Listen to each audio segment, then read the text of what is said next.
রাস্তা যদি না ছাড়েন আপনাদের দাবি দেওয়া কোথায় গেল ওটা আমি পরে দেখবো। আপনাদের জন্য সময় হচ্ছে 7 মিনিট। 7 মিনিটের মধ্যে রাস্তা ছেড়ে সাইডে গিয়ে দাঁড়াবেন, আলাপ আলোচনা করে একটা ডিসিশন নিবে, ঠিক আছে? ওকে, এটা ছিল আপনাদের দাবি দেওয়ার আপডেট। অলরেডি অলরেডি নেগোসিয়েশন চলতেছে, নেগোসিয়েশন চলবে, এটা নিয়ে আমাদের কোনো সমস্যা নাই। ফ্যাক্টরিতে ভিতরে শ্রমিক এবং মালিক পার্টির যদি কোনো রকম অমিল থাকে সেটা নেগোসিয়েশনের মাধ্যমে সমাধান হবে।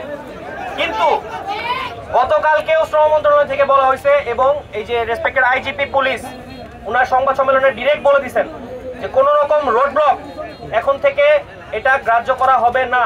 রোড ব্লক জনভোগান্তি একটা পানিশেবল ক্রাইম, এটার জন্য আপনাদেরকে সাজা প্রাপ্ত হতে পারেন আপনারা যে কেউ।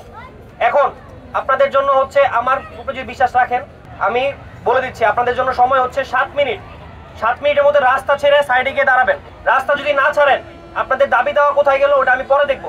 আগে এখানে রাস্তা আমি ক্লিয়ার করবো। আমার কথা পরিষ্কার, আমি আশা করি 7 মিনিট সময়। 7 মিনিট পরে এখানে যারা থাকবেন তারা আমার ডিরেক্ট আদেশ ভঙ্গ করছেন এবং এই জনভোগান্তি ক্রিয়েট করছেন, এই পানিশেবল ক্রাইমের আন্ডারে আপনারা জেলে যাবেন। আমি আমার কথা পরিষ্কার বলে দিলাম।